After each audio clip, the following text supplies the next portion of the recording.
isinitti mul'ata wanti na dudduuba jiru. Ajaa'iba rabbiiti.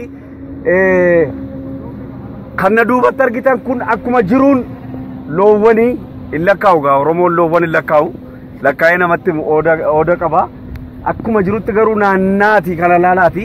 Viidiyoo kana keessa warri daawwachaa jirtan na dudduuba akka argitanitti dirreen bal'aan kun hunduu horiidha. Galata Rabbii, galata Waaqa. Otoo akka wantoota kan biraa ni atamtite yookiin fe'amtee deemtite silaati fe'atanii deemu turanii garuu kennaa uumamaati kan Rabbi namaa kenne nama jala hatuun hin danda'amu. Otoo asofnu Oromiyaan jechuun Itoophiyaa jedhani garuu baay'ina looniitiin akka Afrikaatti tokkoffaa akka addunyaatti kurnaffaa ta'uu quba qabdu. Hubadhaa egaa quba qabaadhaa. Lafti keenya waan hundumaa qabaa, dachiin keenya magariituudha, Oromiyaan badhaatuudha. Gaafa jennu callisneetuma miti.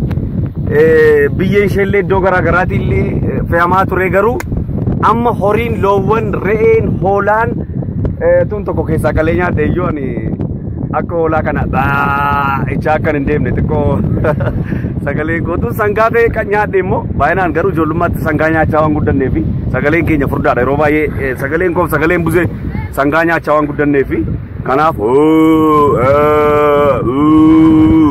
sagaleen keenya kanaaf akka furdate kanaaf akkasin gammadaniif isin gammachiisuudhumaaf viidiyoo gabaabduu kana isinitti daawwachiisuu barbaade bakki amma argamnu Arsii Lixaa aanaa Kofalee naannoo Waabee targamnaa dirree ajaa'ibaati.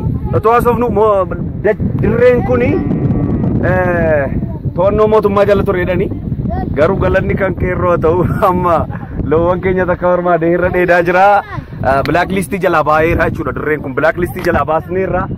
Nus meemoriin keenya blacklistii jalaa baay'ee jira waan ta'eef uummata keenya viidiyoo kana yeroo daawwattan keessattuu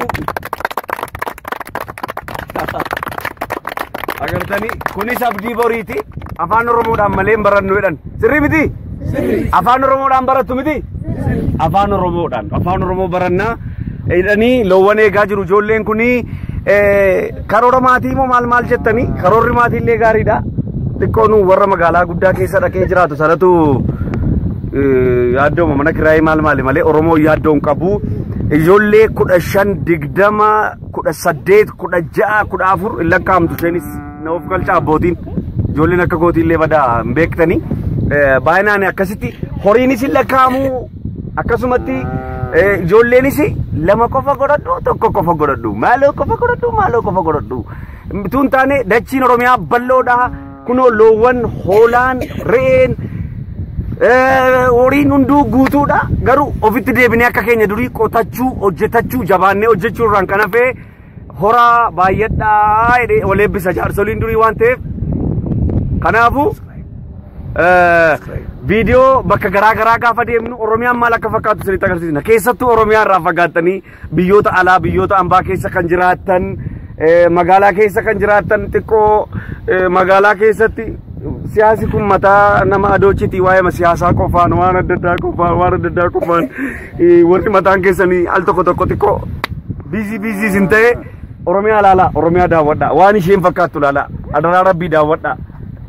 Galata Rabbiif illee galchaati yoo kan qabnu irratti galata Rabbiif galchine Rabbi illee dabalee nuu kennaa. Viidiyoo iddoo garaagaraa bakka deemnutti al tokko Oromiyaa isin daawwachiifne akkasin gammadan isin goona yoo barbaadan egaa viidiyoo koof kan buzee jechuudha YouTube mataa keenyaati kuni subscribe godha nu godhaa kan jirtu kana teestaadhaan rukutuu dandeessu boksiidhaan rukutuu dandeessu ishee diimtuu sana yoo rukuttanii buzeef takkee yeroo hundumaa argachuu dandeessu. Isin jaallanna yaaddeynaa waan tokko rakkinni jiru galata Rabbii rakkina blacklistii galchuu jalqabneerraa rakkoon keenya rakkachuu fi rakkoon keenya rakkachaa jirti rakkoon keessa rakkattu rakkoon buzee rakkattu.